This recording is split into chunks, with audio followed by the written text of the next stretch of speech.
let's toss it over to the fourth member of our Ben comes in the range using a variety of different penetration steps, hop steps, wide half steps, false steps, and shuffles. All of these create base breaks for relatively short periods of time, save for the wide step, which is longer and compromises balance.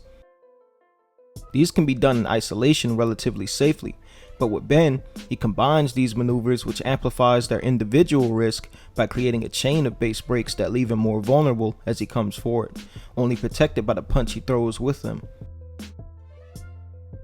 While he can protect the maneuver with punch traffic as he comes forward, he usually drops the opposite hand as he does so.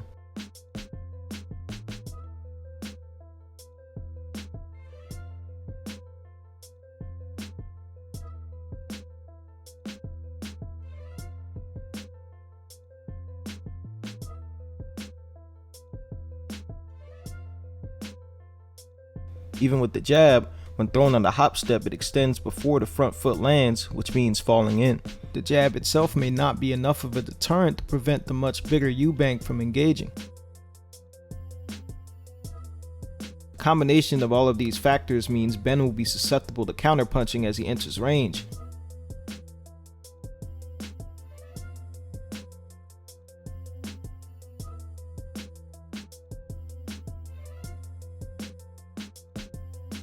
All of this could be an issue as Eubank is a counterpuncher.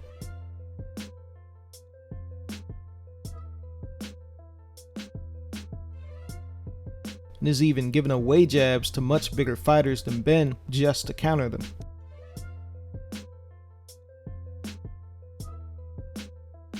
Ben will often flash elbow shields on defense, mostly to defend jabs.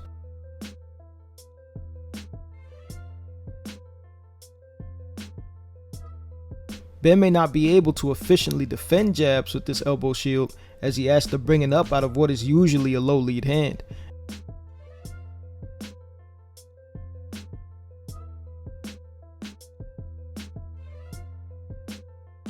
Because of that, once it goes up, it usually comes back down, meaning a lane is likely open immediately after.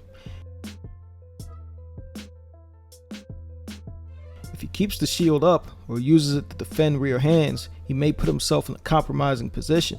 In a closed stance, he's forced to use his elbow shield to guess the trajectory of his opponent's most powerful punch, which may still blast through the guard even if he blocks.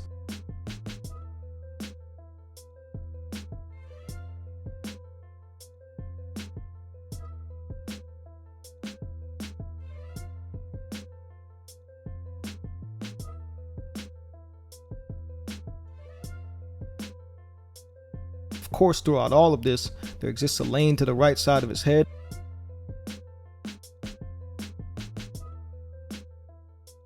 and to his body on the left side.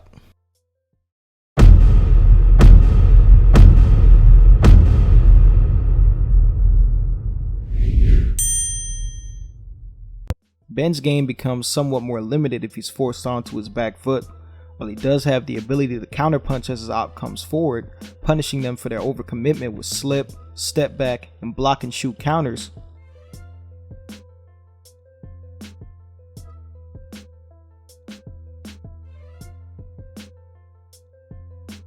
He often does so while going straight back.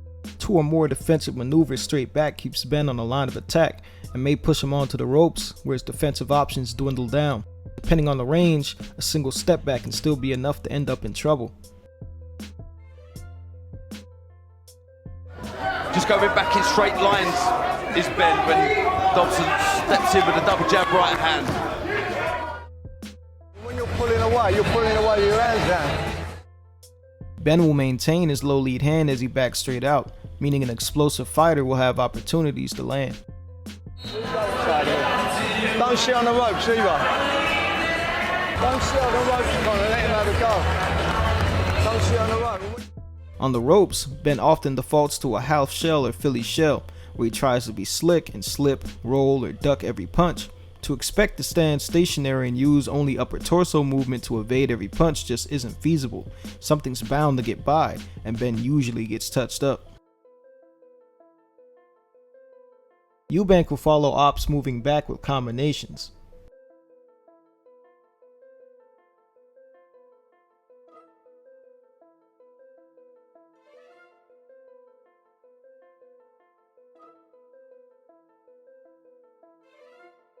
And unloads a high volume of punches if he backs his op to the ropes.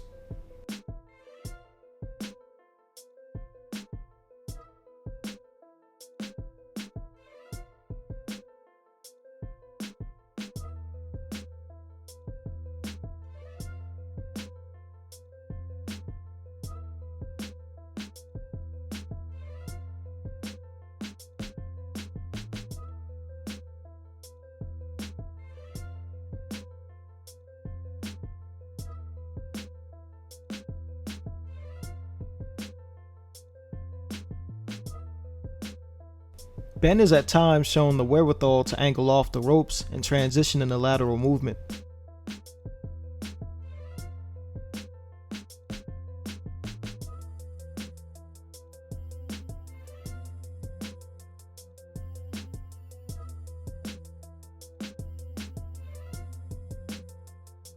Benn doesn't seem to be completely comfortable when he moves laterally.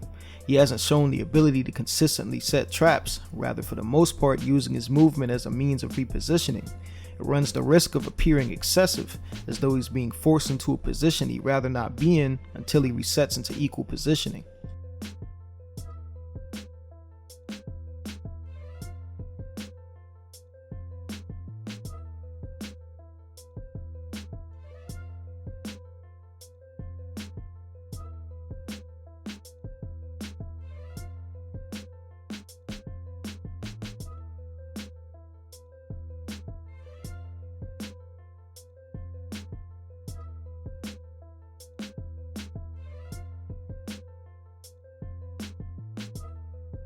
Eubank has a good lead hand. He mainly disguises his jab with foot feints and can control distance with his lead hand both going forward and backwards.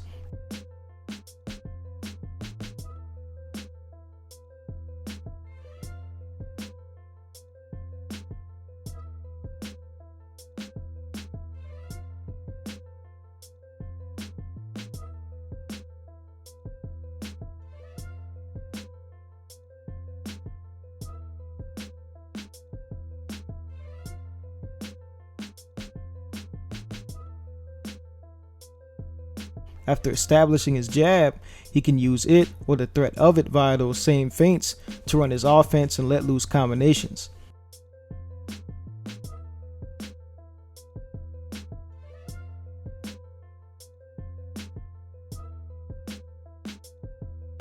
An issue though is that he doesn't change head slots as he throws very often.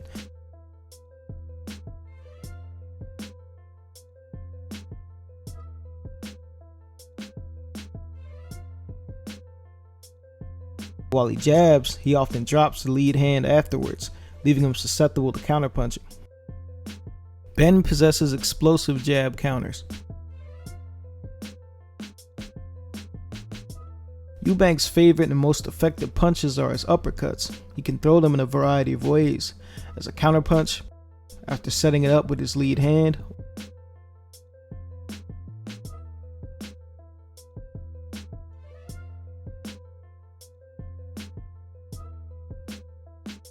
or as a lead shot.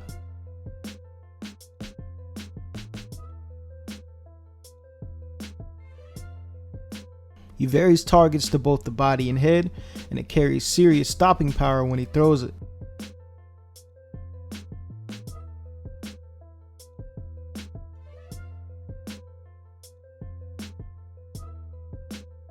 He may put himself at risk when he throws them without head movement.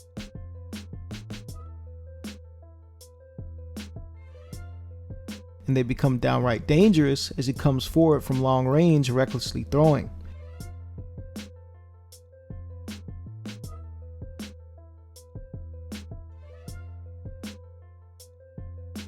Benn has been susceptible to uppercuts on the inside and as he switches between guards.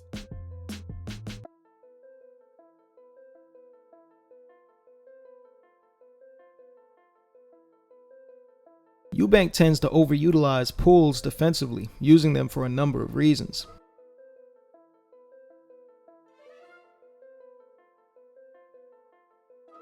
Firstly, he may pull following his jab as a defensive measure. While pulling draws your head back to avoid punches, since you haven't necessarily changed head slots, it still remains on the center line with your weight relatively stuck on the rear foot. So if Eubank doesn't change positions after the pull, he's still susceptible to offense.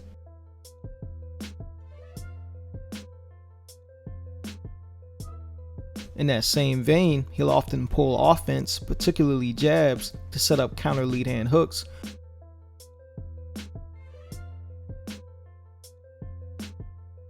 Here again, his head remains center line, leaving him vulnerable to sustained offense beyond the punch he's pulled.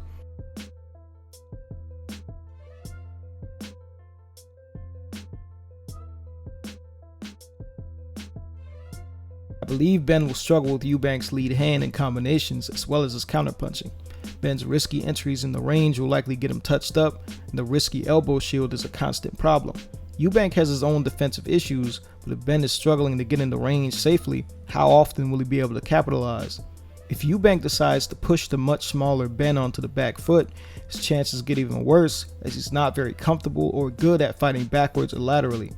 With that being said, the most pressing issue is that Benn is a relatively small welterweight moving up to 160 after 2 catchweight bouts at 155 and 150. How he acclimates to 160 is a massive question mark.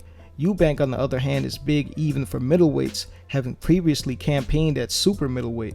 If the 170-pound rehydration clause doesn't drain him, I can't see Eubank not hurting and stopping Benn. I got Eubank by knockout provided there's no funny business. Let me know how you got it in the comments below. Thanks for watching.